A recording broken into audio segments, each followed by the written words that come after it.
Mes chers amis, aujourd'hui, nous ne parlerons pas du homard, ni des incendies de cathédrales, mais de porcelaine. La guerre est aux portes de l'Europe, les prix au supermarché explosent, l'essence à la pompe atteint 2 € le litre et la Commission de Bruxelles commande des services de porcelaine. En cherchant de l'information sur la guerre en Ukraine, voilà ce qu'on trouve sur le site des diplomates de la Commission. Jugez vous-même.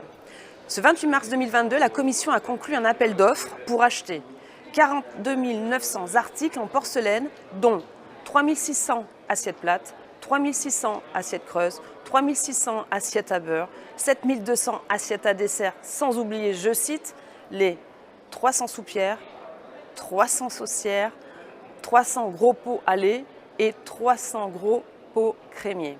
Gros pots sans doute indispensables évidemment.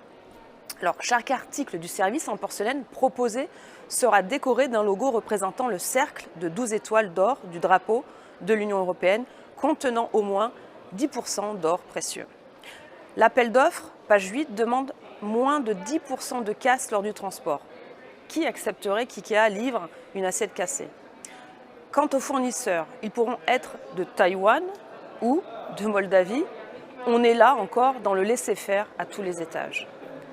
Au total, plus d'1 million d'euros.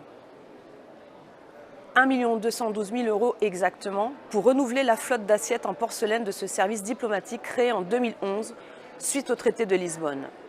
La porcelaine, c'est clairement la priorité des contribuables européens ou pas. La France a déjà des ambassades dans le monde entier et là nous découvrons que nous payons la porcelaine d'un deuxième quai d'Orsay. En somme, l'État a vendu la résidence de l'ambassadeur de France à New York, sur la 5e avenue, une des adresses les plus prestigieuses au monde, pour payer la vaisselle d'ambassade de Bruxelles, au Tadjikistan ou au Koweït. À cette occasion, on découvre que le Parlement européen a aussi ouvert une ambassade à Washington et cette année à Singapour. L'Europe est trop petite pour ces gens-là, eux aussi vont avoir besoin de porcelaine. Cet achat de porcelaine, pour nos eurocrates, n'est pas sans rappeler les 500 000 € de porcelaine de Sèvres, d'après le Canard enchaîné en 2018, 900 assiettes de présentation, 300 assiettes à pain, qui avaient précédé la crise des Gilets jaunes. Tout un symbole à l'égard de ces gens qui ne sont rien, pour reprendre les termes exacts d'Emmanuel Macron.